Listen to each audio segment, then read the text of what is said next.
dying hero fights monster to save one person. The ending will shock you. New York City. X years from now, in the age of revelation. I love this city. Every cracked sidewalk, every towering skyscraper, the ones still standing, and the ones that have grown strange and mutated around us. This city taught me everything, and I guess that's why I never left. I mean, where else do you find this kind of raw, diverse population? The kind of unexpected kindness, the true power of tolerance. I know it's not the way outsiders talk about this town, but that's okay. We love this place anyway. Even now, we still agree on two things. We stand above the overgrown streets, observing the everyday chaos of traffic and pedestrians. One thing is certain, no matter what happens here, New Yorkers stand up. Well, they always do. The second thing? That Mets fans are the world's greatest masochists. This moment of casual introspection is instantly shattered. A massive, jarring explosion rips through an intersection, scattering rubble and incinerating a traffic signal in a blinding flash of orange fire. People dive for cover, caught in the sudden, overwhelming chaos of the street. From the searing epicenter of the blast, a figure emerges, wreathed in roaring orange flames. His face is a scorching mask of light, and his voice is a thunderous declaration. Death to the Geniarchy. Terrified citizens, visibly mutated, scramble away from the heat. One of them screams in panic, "Help! It's a..." Who is power forward? Who can stop him? Lolak, the living inferno, surges forward, planting his boot squarely on top of a mangled vehicle. His eyes burn with revolutionary fervor. You can't stop the righteous. We're on the right side of history. Fellow mutants, we are the future. As Lolak throws his head back to bellow his challenge, his fiery face is suddenly overlaid by a digital, green targeting reticle. A tight, professional voice cuts through the chaos over a closed comms channel. We are? Oh great. Squad on site. We have visual. A full tactical squad of the Police Department of Containment descends from the sky on anti-grav units. The heavily armored officers, some visibly mutated, close in on the flaming Lolak. The large squad leader yells out, cursing the target, then remembers the optics. Language, man. Cams are hot. Good. They need to know this city doesn't tolerate terrorists. Get him up here, Limber. On the ground, the officer named Limber, who has powerful black organic tendrils, is struggling to secure the damaged vehicle. It, he grunts, trying to stabilize the heavy machinery. Another officer, Pipeline, aims a sophisticated weapon at Lolak, communicating his intent. Pipeline, portal, the truck so no one gets hurt. On it. Probable cause very much in effect. I'm weaponizing it to take him down. But before he can fire, the entire scene is hijacked by sudden, blinding movement. Two thick white streams of webbing snap out. One slams into Pipeline's armor, completely engulfing his head and chest, arresting his movement mid-flight. Ooh? He cries out in confusion. The second mass of sticky fibers smashes directly into Lolak's fiery face, extinguishing some of the surrounding flames and sending him reeling backward. Lolak, surprisingly unfazed, manages to crack a joke even while flying through the air. It's way too early for a public execution. Suddenly, the source of the jarring intervention is revealed, arcing high above the smoke-filled intersection. It is Spider-Man, descending in a striking blur of red and black. His eyes glow an intense neon green, and thick black organic appendages reminiscent of spider legs sprout from his back, helping him stabilize his frantic swing. He has successfully snagged the damaged truck, which is now spilling hundreds of golden and pink glazed donuts into the air behind him. Despite the chaos, he addresses the situation with his signature lack of filter. I haven't even had a sip of mutated espresso this morning, he quips, his tone sounding distinctly annoyed. The PDC officers are momentarily stunned, their surprise echoing across the street. Spider-Man? The large PDC leader broadcasts his strained command. All units, hoist converge on Park Ave, Promenade. But Spider-Man has already swung into the fray. He quips at the flaming terrorist, "Yay, Fuse. Be a pal and stop blowing things up real quick? Lolock, still furious, shouts, "No! This is my chance to." Spider-Man executes a sharp mid-air maneuver, successfully wrapping one PDC officer in webbing, pulling him violently toward him. He addresses the rest of the unit with strained humor. To chill? Awesome. 'Cause I'm pretending to have a plan to fight all these Revelation jackboots in mid-air, and I need to focus. An officer curses loudly in response to the sudden interruption. Damn it, Silbo, Spider-Man.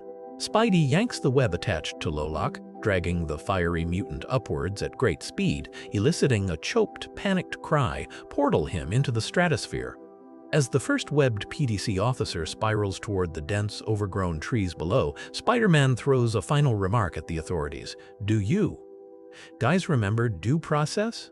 That used to be cool. Lolock continues screaming as he is carried high into the sky by the web line. Spider-Man watches him go, adjusting his harness. The kid's a fan. High above the street, Spider-Man uses his black, segmented limbs to grapple a screaming PDC officer even as his webs pull the terrorist Lolock further away. With a sardonic edge to his voice, Spidey lectures the struggling cop. Call me old-fashioned, but I liked it when it was protect and serves instead of oppress and kill. The officer strains, his blue face twisted in panic. Got him. He cries out, though he is clearly the one restrained. I know, simpler times, blah blah, Spidey replies dryly. But wouldn't a little decorum be better than a folded windpipe? Your time to shine, kid. The fiery Lolock, still caught in the web, manages a final, defiant roar over the rapidly detonating explosions now raging below them. Own with high side. As the immediate threat is neutralized, Spider-Man assesses the damage and the terrorist's attempt. I'll give you a 10 for spectacle, Fuse, 3 for banter, -50 for being an impulsive idiot. You're lucky no one was seriously hurt.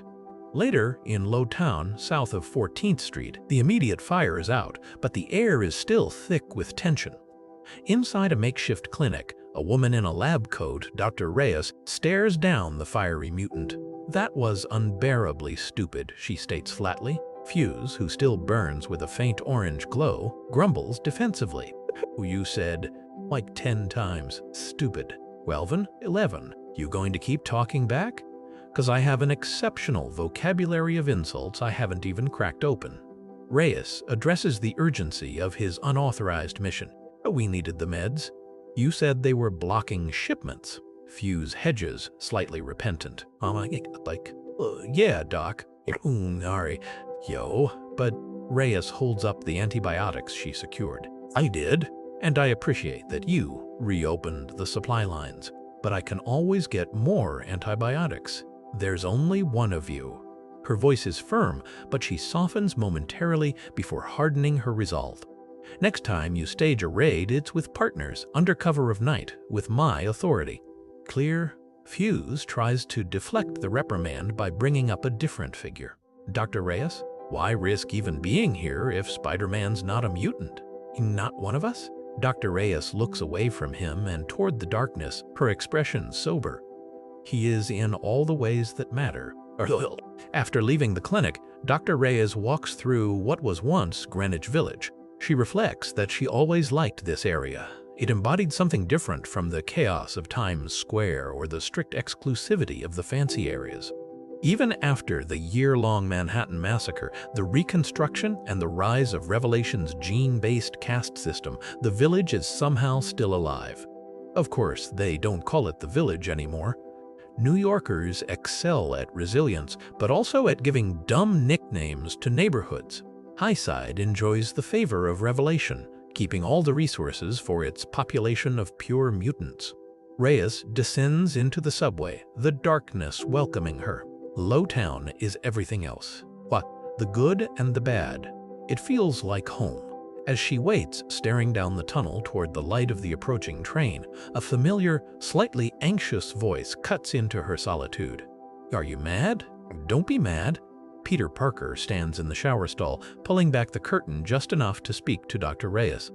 His exposed chest shows the scars and subtle biological changes mutation has wrought. His skin is mottled and marked by embedded, glowing nodes. He tries to crack a joke about the terrorist he just fought. The kid wants to be an X-Man, the good kind. Reyes looks at him, concerned. "You didn't tell me you were back, Peter." He avoids her serious gaze, explaining his secrecy with a self-deprecating air. "Because you'd tell me, you haven't cleared the exposure window." He continues his nervous babbling about his condition, which is bad. I also used a Q-tip in my ear. Reyes silences him decisively, stepping forward and pulling him into a deep, desperate kiss. "Shut up." The moment of intimacy passes, replaced by necessary medical procedure. Reyes pulls back, kneeling down to look at his raw, radiation-scarred feet protruding from beneath his towel. Peter, smiling faintly, teases her. "Ooh, doctor's orders?" She returns his question with a gentle firmness. "Also, I can't make out with you after I give you your treatment." They are in a cramped, intensely wired space, Peter standing within a glowing, humming apparatus while Dr. Reyes works the controls. Peter begins to narrate, his tone dark and self-aware. "We call it treatment. The euphemism keeps Cecilia from screaming, probably. My cells have always been slightly radioactive. As a result, it takes longer for the X-virus to attack my DNA." He stands in the pale blue light, showing the physical mutations growing across his body. I figured, correctly, that more radiation would equal more resistance. Reyes stares intensely at the glowing screen. "It took a while, but we dialed it in so that a dose lasts me a few weeks. Then I start coughing up blood, rinse, repeat. The core of the machine pulses, unleashing a torrent of bright, sickly green energy." Peter concludes the description of his painful necessity. "Then the blood comes from different places, but it's worth it." Peter continues to narrate, explaining that Cecilia is more than just an exceptional doctor, trauma surgeon, and kise. She is also a mutant. He explains that she creates force fields, impenetrable shields that keep the worst of the radioactive fallout from seeping out of him after the intense treatment.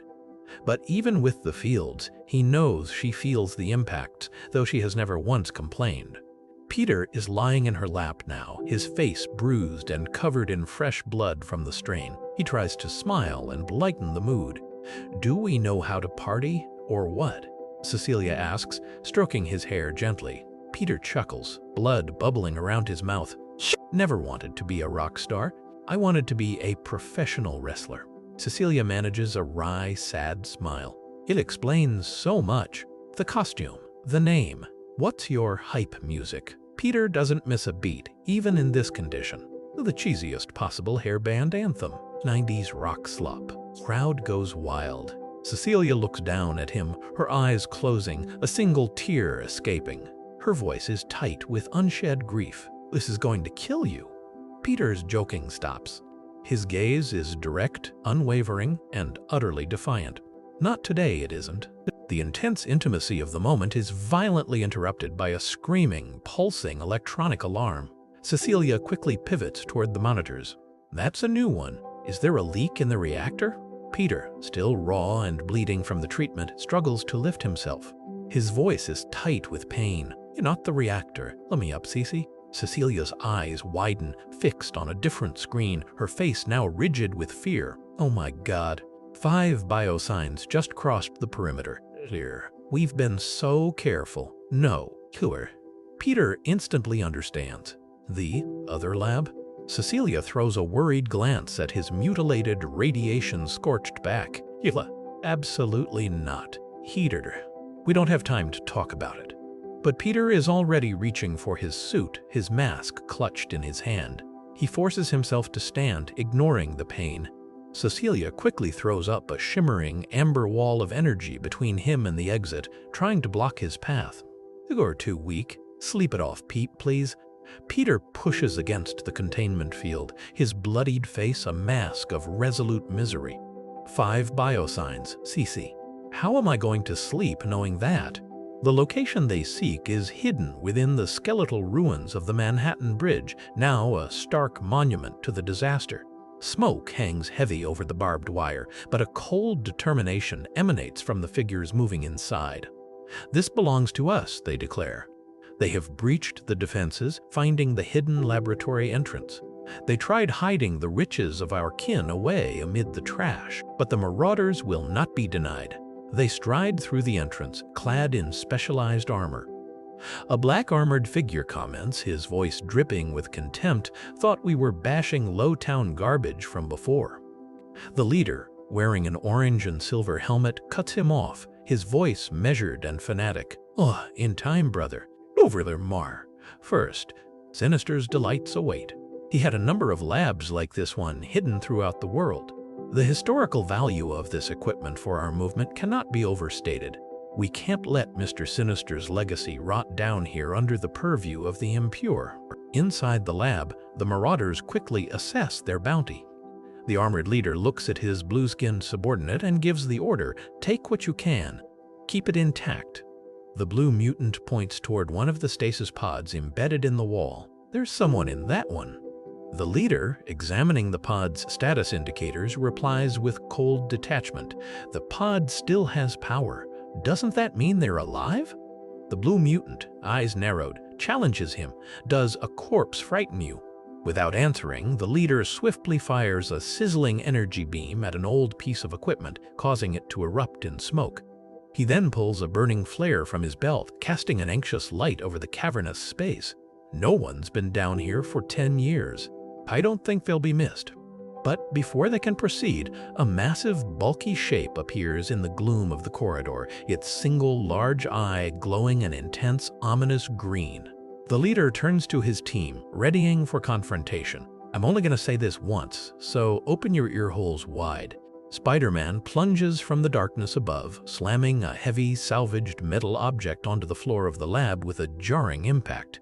His radioactive eyes glow intensely as he delivers a desperate ultimatum. "Get the hell out of here, or you will die." One of the dark-armored marauders raises his hand in furious defiance. "You do not command us, freak." Spider-Man, already arcing away on a webline, shouts back, his voice strained and urgent. "I'm not messing around. Get out of here. Go." He snaps a second webline toward another marauder, instantly swaddling the figure in a cocoon of sticky white fibers. The trapped militant cries out in frustration as he is immobilized. As the immediate attack subsides, the orange-armored leader stares at the flickering lights, realization dawning. "Oh my God, you cut the power? Why did you do that?" The massive, blue-skinned mutant advances, growling with contempt as Spider-Man vanishes into the shadows. "You don't get to question us, bud." Spider-Man slams into the blue-skinned behemoth with brutal force, a quick aerial takedown that sends the giant reeling back. He winces, forcing a tired quip through the pain. "Place in one day, in and out of uniform, lucky me." The stunned blue brute recovers just enough to grab Spider-Man's ankle in a crushing grip, spitting blood as he snarls.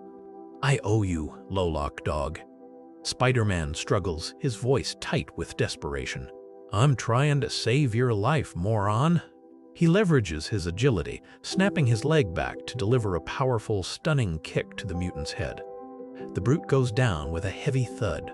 Spidey lands nearby, staggering slightly, bracing himself as the orange-armored leader emerges from the shadow, his hands engulfed in roaring flames. Peter winces, massaging his aching foot, then calls out to the downed foe with pained sincerity. "Lynn, you all right?" He shakes his head, talking to himself as he prepares for the next attack. "Yeah, maybe just don't kick the guy with the skin density of granite." Suddenly, a new figure bursts into the frame. It is Cecilia, clad in a sleek yellow and blue battle uniform, actively maintaining a shimmering force field around Peter. Her face is strained with concentration. "But you should hurry. My fields take another hit like that. It's nap time. You wrap this up quick." The orange-armored leader ignores her, unleashing blazing, sweeping energy beams that force Spider-Man to contort and twist in midair to dodge. The gifts of our forefathers will not go to impure scum and their co-conspirators. Peter shouts back, frustrated by the moralizing. "I'm not here to protect a machine, you idiot." Recognizing the power of Peter's protector, the leader shifts his aim and blasts Cecilia directly. She intercepts the fiery attack with a massive orange-tinged force field, crying out in a gasp of pure pain. Lacan. The villain uses the pause to rail against them, gesturing to the downed mutant beside him. Friends? There must be some hell of a treasure if these race traders are risking their pathetic lives to protect it. The granite-skinned mutant attempts to rise, cursing weakly. Cecilia tightens her grip on Peter's shoulder, looking directly at the militant fanatics as she uses the last of her energy to reveal the desperate truth. He came here to save you. A massive, deep rumbling rips through the old bridge. The monstrous creature Peter was warning about is here, and it's dragging heavy pieces of the facility down with it. Debris scatters across the floor, making the marauders recoil. The granite-skinned mutant glances back, shouting, "What the?" Peter, clinging to Cecilia, continues his internal reflection. "Everything I learned that matters, I learned in this city. New Yorkers stand up for each other, even if we don't particularly like one another." The marauder leader turns back toward the darkness with confusion and pure hatred. What the hell is? The answer comes in a terrifying, visceral explosion. A colossal, monstrous head, covered in thick purple hides and enormous, jagged white teeth, erupts from the ruined floor beneath them. It lunges forward, grabbing the armored leader in its monstrous jaws and dragging him downward into a smoking, newly formed pit of fiery rubble. The blue brute stumbles back, watching his leader vanish with a piercing shriek of pure horror. Peter's warning echoes silently in the sudden vacuum of violence, because when push comes to shove, life is precious. The monstrous rumbling continues, a deep, guttural sound echoing through the shattered remnants of the bridge. Peter narrates the excruciating duration of the attack. It's over in 83 seconds. I force myself to watch. I can't stop shaking. Cecilia's so scared her nails break skin on my shoulder. She finally lets go when I say, "Cece, it's all right. We're all right." The orange glow of the containment field fades, leaving them standing amid the rubble. Cecilia looks up at him, worry etched on her face. Peter? Peter steps away slightly, his face bruised and pale. "It's over. Let me talk to her." "Why?" "She's done." "It's all right." Peter pulls his mask back up, the lenses darkening. He murmurs to himself, "Is it?" "Oh, no." He looks down at Cecilia, his voice flat with decision. "No. And if I'm wrong, run and don't look back." He turns toward the shadows of the lab, resolute. But above all else, New York taught me the most important lesson of all. Cecilia watches him go, whispering his name in fear. "What, Peter?" Peter approaches the stasis pod, and as the cryogenic cloud clears, it reveals a pale, elderly woman with white hair, clad in a tattered, blood-stained purple uniform. He greets her, his voice tight with nervous familiarity. "Hey there, pretty lady. Have a nice nap?" She opens her eyes, which are wide with confusion, and looks at Peter's ravaged face. "Peter!" "Oh yes, I feel quite refreshed. Why are you in that outlandish costume?" Peter takes a deep, ragged breath, his heart swelling with the emotional realization that guided his every painful choice. This was the final and most important lesson New York had ever taught him: never turn your back on family. He rushes forward, tears streaming down his face as he pulls her into a tight embrace. Just a trial run for Halloween. Scary, right? Don't eat too much candy. He holds his Aunt May close, knowing the peril of what he's done, but refusing to regret it. "I won't, Aunt May. I promise."